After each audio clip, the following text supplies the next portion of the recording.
Welcome to the deep dive.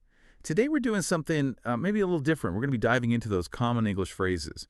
The ones they seem really simple on the surface, but actually they hold some surprising layers of meaning.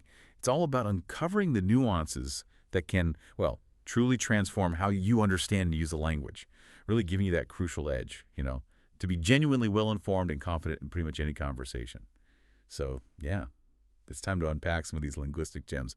Okay, let's unpack this. And that's exactly why this is so valuable, I think. What's fascinating here is, well, individual words are obviously foundational, right?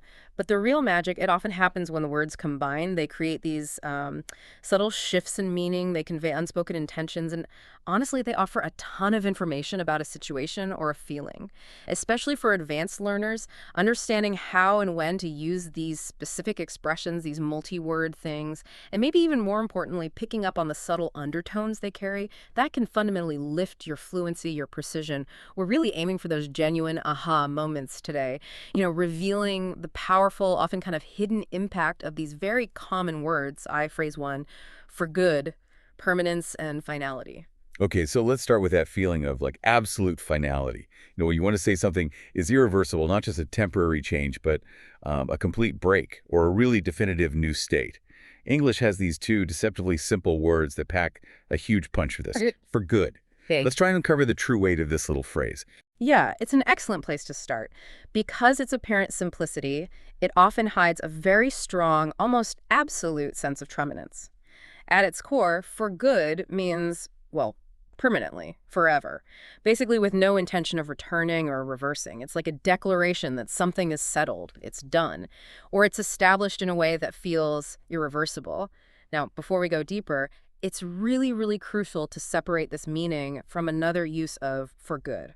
And he did it for the good of the community. Right, meaning for the benefit of. Exactly, for the benefit or welfare of someone or something. That's a totally different structure, idiomatically speaking. Our focus today is purely on that meaning of definitive permanence. That's a really vital distinction, yeah. Easy to get this confused. So when we talk about for good meaning permanence, where do we see its most powerful uses? Is it always like absolutely set in stone, or can there be situations where the finality is implied but maybe not totally irreversible? That's a great question, actually, and it gets us to a deeper nuance. While for good almost always implies an intended permanence, or at least a perceived one, it's rarely about some kind of objective cosmic irreversibility, It really emphasizes the speaker's perspective or the subject's decision to make something permanent. A very common scenario is when we're talking about, say, a departure or a change of state that feels really intentional and long-lasting. For example, she moved to New York for good last year, selling all her possessions. Now, this isn't just, oh, she changed her address. It conveys a really definitive, self-determined action. When you hear for good in that sentence, you immediately get that she didn't just relocate for like a 6-month project or a sabbatical. Not temporary. Right. She intentionally uprooted her life, she committed to this new place, and settled in with supposedly no intention of returning. The subtle layer here is that it emphasizes her choice, her agency, in making that move final. Ah, okay. So it's not just stating a fact about where she lives now, but it's more like a declaration of her intent, a personal choice. That feels much more impactful than just saying she moved to New York. Well, It adds that layer of commitment, like, okay, no turning back now. Driven by her own will. exactly. And think about the contrast. She moved to New York for a while. Okay, temporary. Yeah. Could come back. Right. Versus she moved to New York for good. The first one implies a temporary stay, maybe a trial run, possibility of returning, moving somewhere else. The second one unequivocally states New York is now her permanent home by choice. This little 2-word phrase just completely shifts how you understand her situation, her future plans. It tells you about a really fundamental life shift, often with that psychological bit of, closure. And it's definitely not just about physically moving, is it? I imagine it applies to other kinds of changes too, like resolutions or habits, perhaps. Oh, absolutely. Another key scenario is the resolution or the definitive end of something, a situation, a habit, even a relationship. This phrase is perfect for signaling a definite end to something with no possibility of reopening or resuming or going back. Think about a business, maybe one that's been struggling for years. When you hear, after years of struggling, the company closed its doors for good, you understand? That's it. Game over. Exactly. It's not a temporary shutdown for renovations or a brief pause. It's permanent, ceased operations. The doors are closed. They're not reopening. It signals that final business decision. And a really powerful personal application is when someone says, he gave up smoking for good. Yeah, that's a strong statement. It is. It's not just about quitting for a few days or weeks or even months. It signifies a complete, lasting commitment, an irreversible decision, supposedly, to never smoke again. That commitment, that finality, it's deeply embedded in those two words. It communicates this really strong, unwavering resolve. A personal transformation, maybe? Or just a definitive end to a pattern, a break from the past. It's interesting, though, how for good can carry so much emotional weight depending on the situation. It could signal relief, like finally, or triumph, but could also feel like resignation or even regret sometimes. Seems quite versatile emotionally. Precisely. The emotional nuances are absolutely key. If someone exclaims, I'm finally leaving that toxic job for good, well, there's clearly a sense of relief there, isn't there? Triumph, even. The finality is liberating. But if it's about a relationship ending, maybe they broke up for good after years of trying, it might carry a tone of, well, resignation, maybe sadness or regret. The phrase itself is kind of neutral semantically, but it amplifies the emotional undercurrent of whatever change it's describing. It adds this really powerful layer of feeling to what is essentially a factual statement about permanence. Now, a common pitfall, I think, for advanced learners is maybe confusing for good with just forever or permanently. While they mean the same thing, essentially, for good often carries that extra layer of intentionality, like a deliberate choice or a definitive break from how things were before. You wouldn't usually say, the sun will rise for good tomorrow, right? Yeah. Because there's no human decision involved there. Right, it just happens. It just happens permanently. For good is usually reserved for things that are decided or resolved by someone. So if we connect this to the bigger picture, understanding for good really helps you grasp the intricate ways English conveys not just facts, but also the underlying human will, the emotion, the finality tied to significant life events, especially in stories or narratives. It helps you recognize when a story element is truly reaching a point of no return. Phrase 2. Hear from receiving communication. That sense of finality and for good is really powerful, isn't it? But what about when you're kind of stuck in that state of anticipation, waiting for news or a crucial update? That feeling often finds its perfect expression in our next phrase, hear from. It feels so natural, but it's packed with a very specific kind of meaning, doesn't it? It goes beyond just hearing a sound. It really does. Hear from is super common, very versatile. It basically means receiving any form of communication, could be a call, email, text, letter, even just general news from a specific person or entity. What's particularly fascinating about it, I think, is how often it's used when you're expecting something, anticipating news. It inherently implies you're waiting for, maybe you've previously received, a response or an update from a known source. It highlights the direction of the communication. The emphasis is on the sender. So fundamentally, it's about getting a message or update from someone specific, not just registering a sound like, I don't know, I heard the doorbell ring. Yeah. That distinction seems key. Absolutely. And it's a point where, even advanced learners can sometimes stumble. When you hear a noise, the focus is just on the sound itself, right? An auditory perception. When you hear from someone, the focus shifts. It's about receiving information or a message from a specific person or entity. It implies an active sender and a message being conveyed, not just, background noise. It's about being in communication or expecting to be. Let's look at the key scenarios where this phrase really comes into its own. Okay, so the first and probably most frequent one is waiting for a response or some kind of official communication. A classic example. I submitted my application last week, but I haven't heard from the university yet. Right. You know exactly who you're waiting on. Exactly. That sentence immediately tells you a few things. The speaker did something, submitted the application, they're now expecting a reply, and the university is the source they're anticipating hearing from. It conveys that act of waiting for official or expected communication. It implies a kind of relationship, formal or semi-formal, where a response is anticipated.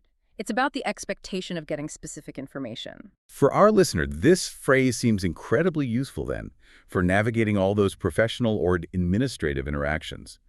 How could they politely inquire about a delayed response using hear from, especially in more formal situations? Oh, it's indispensable for that. You could politely ask something like, I'm just following up on my application. Have you heard from the admissions office regarding my status? Okay, nice and direct. Or, I haven't heard from customer service about my refund yet. Could you perhaps check on that for me? It effectively communicates that you are expecting communication and haven't received it, prompting the other party to investigate or give you an update. It's a very polite but still firm way to seek clarification when a response feels overdue. That makes perfect sense. What about when it's less formal? Maybe just getting general news or updates from people you know. Right. That brings us to the second scenario, receiving general news or updates from a personal connection. For example, it's been ages since I last heard from my cousin. I wonder how she's doing. Aw. Here, the speaker isn't necessarily waiting for a specific answer to a question they asked. No, just general contact. Exactly. They're referring to general updates or news from someone, indicating they haven't been in touch or received any info from that person for a long time. It strongly implies a personal connection and the whole idea of keeping in touch, or in this case, a lapse in keeping in touch. You might say to an old friend, if they finally send a message, "Oh, it was great to hear from you after all this time." So it's not always about an active response necessarily, but more about just any communication in general from a source, often indicating like a continuation or maybe reestablishing contact. Precisely. And this leads nicely into our third scenario, which really highlights the versatility of the phrase across different levels of formality. You'll hear it in highly official, almost legal contexts sometimes, like, "You'll hear from us within 2 business days regarding your claim." Very formal. Very formal, often written, indicating an official communication is coming by a specific deadline. But then you also have the much less formal, more personal use, like, "I hope to hear from you soon." Often used at the end of a personal email or message, just expressing a desire for continued informal contact. The phrase itself is pretty neutral. It's the context around it that sets the formality level. Now, a common advanced learner pitfall here is maybe confusing hear from with hear about. They sound similar, but Yeah, good point. hear from means receiving direct communication from the source. Like, "I heard from my lawyer about the case. The lawyer told me directly." Hear about means receiving indirect news or maybe gossip about something, often from a third party. Like, "I heard about the case on the news. I didn't hear it directly from the lawyer." Got it. Source is different. The preposition difference is critical there, indicating the directness of the information source. Also, hear from can sometimes subtly imply a duty or expectation of communication from the sender's side. For example, "You'll hear from my boss" kind of implies an obligation or at least an intent on the boss's part to communicate. It's not just about information transfer, it's also about the implied relationship and the expected flow of communication.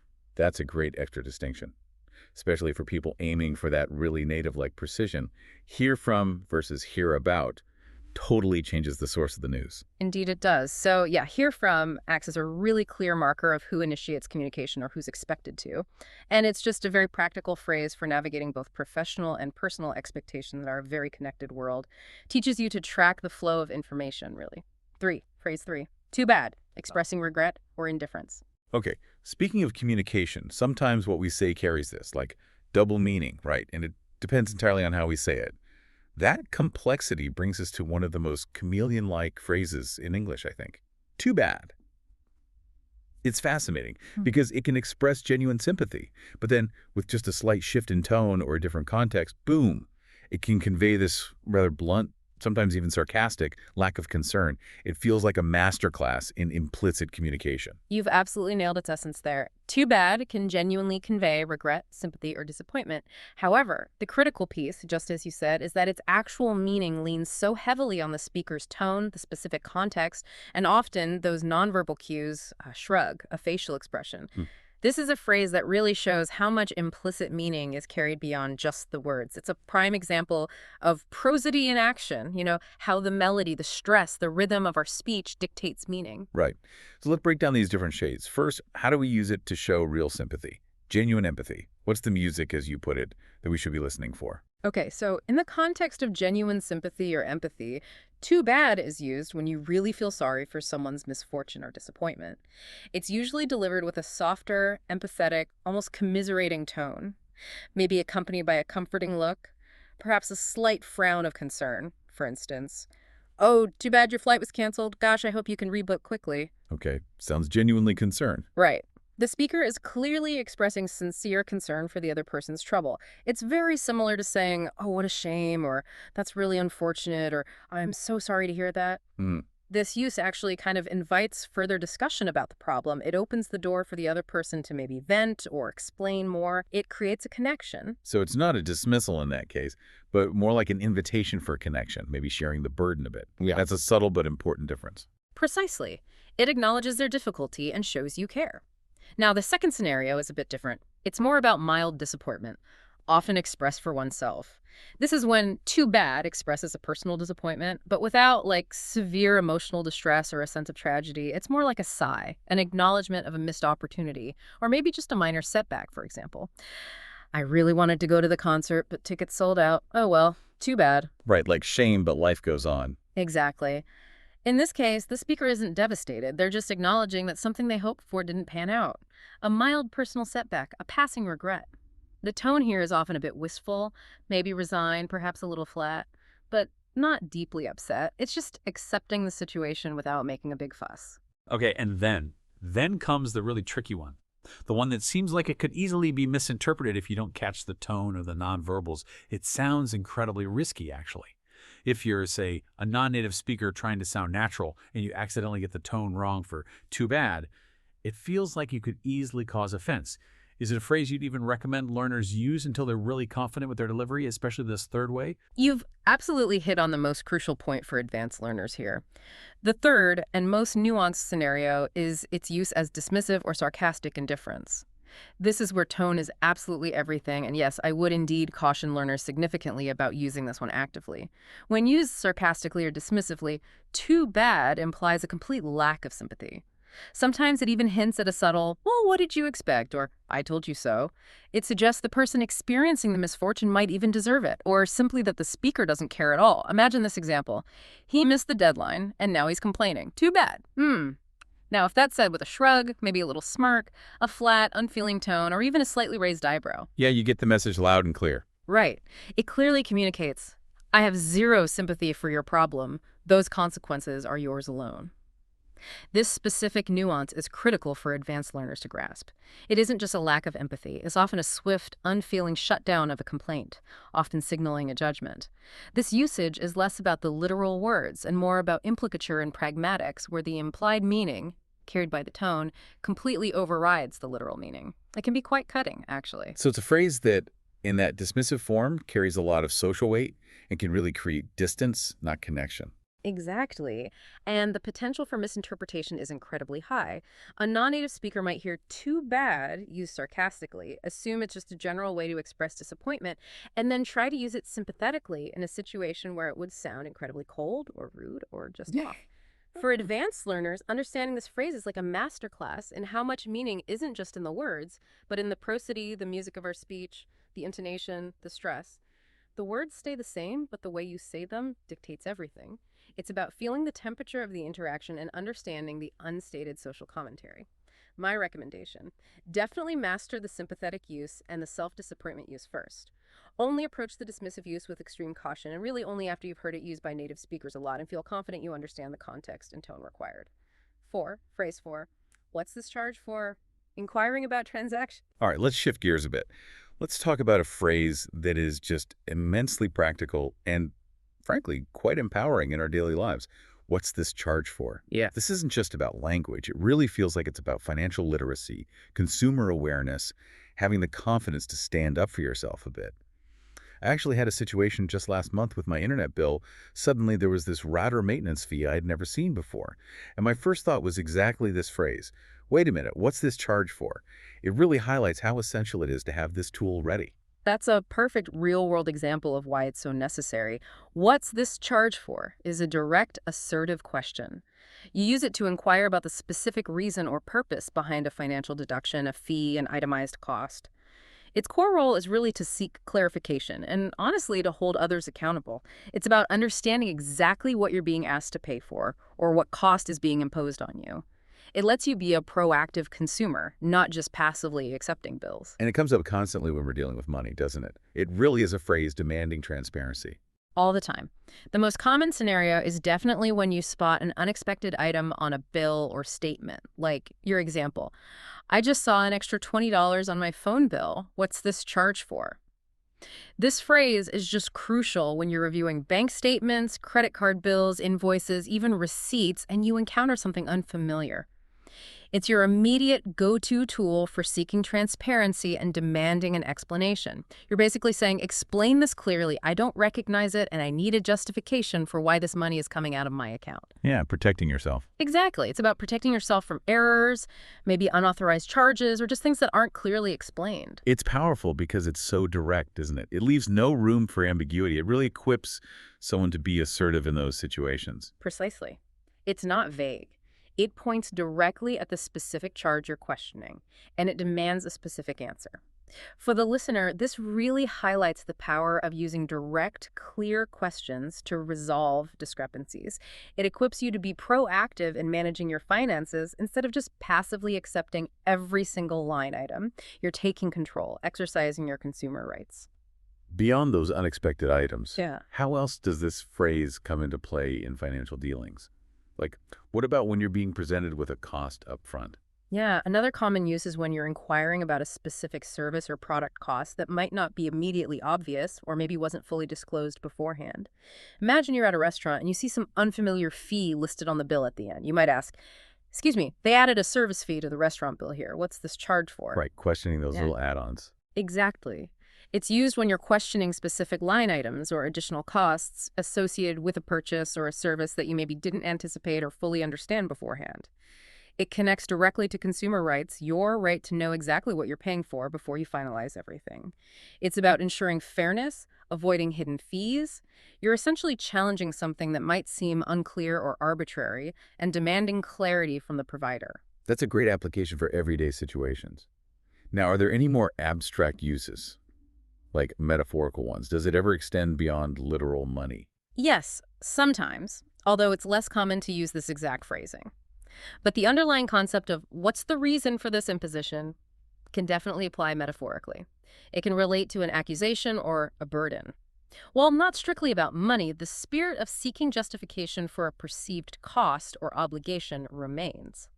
For example, let's say your boss constantly asks you to work late without explaining why. You might, perhaps internally or maybe venting to a close colleague, think or even say something like, they're asking me to work late again. Seriously, what's this charge for? Okay, so the charge is the burden, the extra work. Exactly. Here, charge refers to the justification or reason for an imposition, an added burden.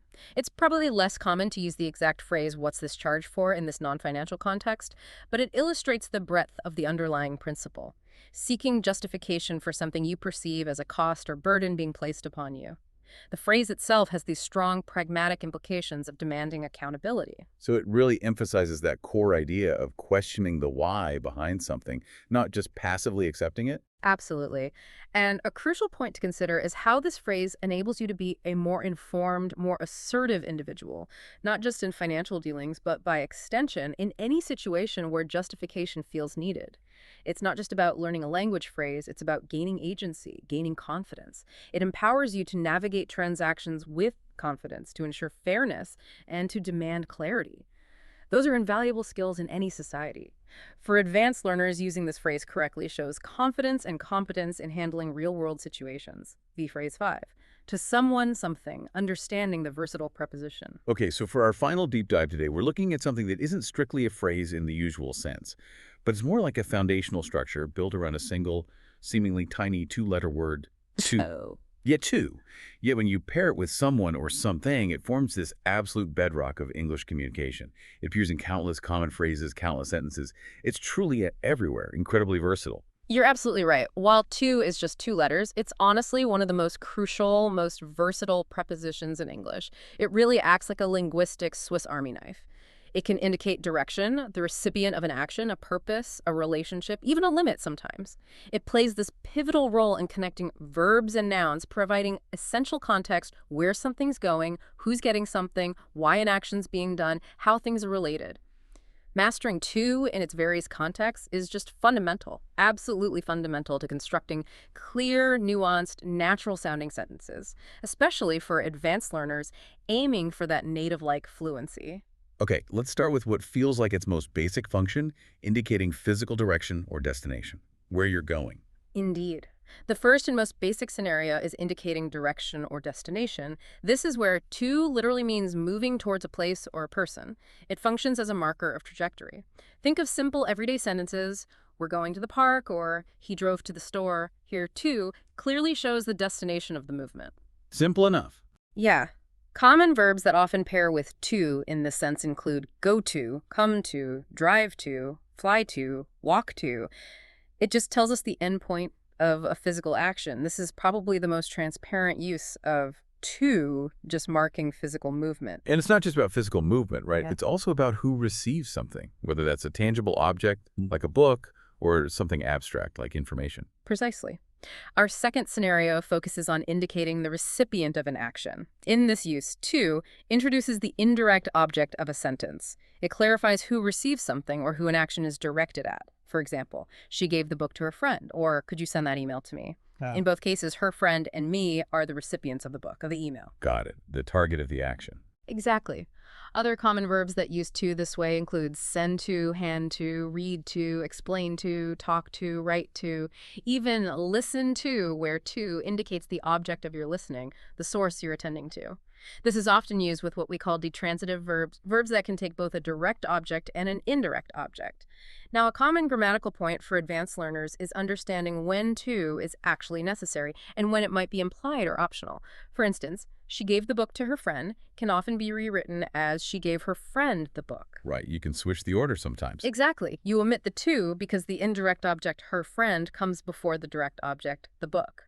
But sometimes keeping the to can add emphasis or clarity, especially if the direct object is really long or complicated. Okay, that's a subtle but important structural point. What about expressing a reason or an outcome, a purpose? That brings us nicely to our third scenario, expressing purpose or result. When to is followed by an infinitive verb, the base form like to run, to eat, it very often expresses the purpose or the intention behind an action. For example, he studied hard to pass the exam. Why did he study hard? That's the exam, the goal. Exactly. To pass the exam is the reason, the purpose for his studying. Similarly, this new policy aims to improve efficiency, the purpose of the policy, to improve efficiency. This use is often interchangeable with in order to, emphasizing the goal or objective. It's about the why behind the action, the driving force. So it really links an action to its ultimate goal or reason. And finally, you mentioned relationships earlier. How does to fit in there? Exactly. And finally, to is vital for expressing a relationship or connection. This is where to links a person or thing to another, showing a personal connection, maybe importance, loyalty, affiliation. Consider, this is important to me. Here, to me signifies personal significance, how something matters to the speaker, or he is married to my sister. This establishes that familial relationship. Other common adjectives and verbs that use to in this relational sense include loyal to, addicted to, related to. It describes how two entities are connected or bound to each other, often expressing more of a state or condition rather than an action. Given its incredible versatility, I can definitely imagine to also causes a lot of common mistakes for learners, especially distinguishing it from other prepositions maybe, or knowing when to use the infinitive versus, say, a gerund. Oh, it absolutely does. One very, very common point of confusion is distinguishing to from for, particularly when both seem to involve a recipient. For example, I bought a gift for you. That indicates the beneficiary, the intention, I bought it for your benefit. Right. Versus I gave the gift to you. That indicates the recipient of the action, the gift literally went to you. Yeah, the to versus for thing gets tricky. It's subtle, but they are fundamentally different roles for those prepositions.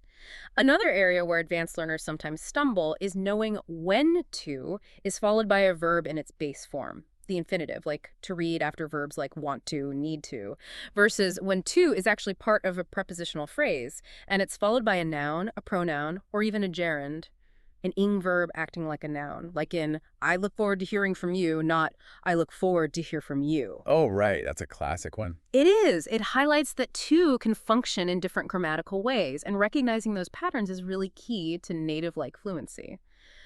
So what does this all mean? Well, the seemingly simple word to, it acts as this linguistic bridge, connecting ideas in countless ways, enabling complex sentences and nuanced meaning. Mastering its usage, including all these subtle distinctions, is just fundamental to building clear, precise, natural-sounding sentences in English.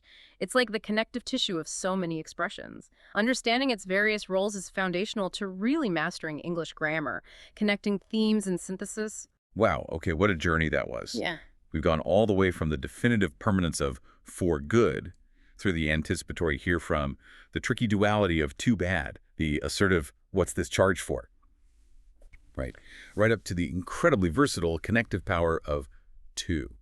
It's been a really insightful deep dive into phrases we probably hear and use every single day, but maybe uncovering layers of meaning we often overlook. Indeed. And I think what we've seen today really reinforces the idea that, language learning isn't just about collecting vocabulary words. It's about mastering the subtle art of how those words combine and how they transform meaning through context.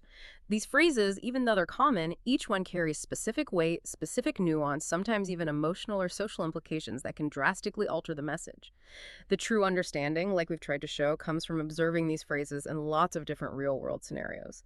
Listening not just to the words, but to the tone, the situation, the underlying intent, all that implicit communication that makes English so rich. It really highlights how much we just take for granted in our native language, doesn't it? Yeah. All these little words doing so much heavy lifting, often way beyond their literal dictionary definitions. Absolutely. And I genuinely encourage you, our listener, to start paying closer attention to these seemingly small parts of speech, because they often hold the key to deeper comprehension and more natural, more precise expression. Knowledge is most valuable when it's understood and actually applied, right? These phrases are your tools, invaluable tools for clearer communication, for expressing nuance, for understanding implied meanings, and just for navigating everyday interactions with much greater confidence. They're kind of like the scaffolding upon which complex ideas and truly fluent conversation are built. Outro. This deep dive has genuinely given me new eyes, I think, to see the precision and maybe even the poetry in everyday English. It's not just about speaking correctly, is it? It's about speaking meaningfully, with intention, and with a real understanding of the unspoken stuff, too. So as you go about your day listening, reading, communicating in English, try actively listening for these phrases we talked about. Notice the subtle shifts in tone and context, and maybe try incorporating them consciously into your own speech. Here's where it gets really interesting, because that's often when the learning truly transforms into mastery. And as you reflect on what we've discussed today, maybe consider this. How many other seemingly simple English words or short phrases might hold similarly complex layers of meaning, just waiting there for you to uncover them? A crucial point to consider. How does paying attention to these small linguistic details change your overall perception of English? Does it make it feel less like just a set of rules and more like a dynamic living system? Let this deep dive spark an ongoing curiosity, an ongoing observation in all your daily interactions with English. It's a powerful thought to leave us with. Thank you so much for joining us on this really enlightening deep dive into the hidden depth of common English phrases. Keep exploring, keep questioning, and keep diving deep into the fascinating world of language. We look forward to having you with us on the next one.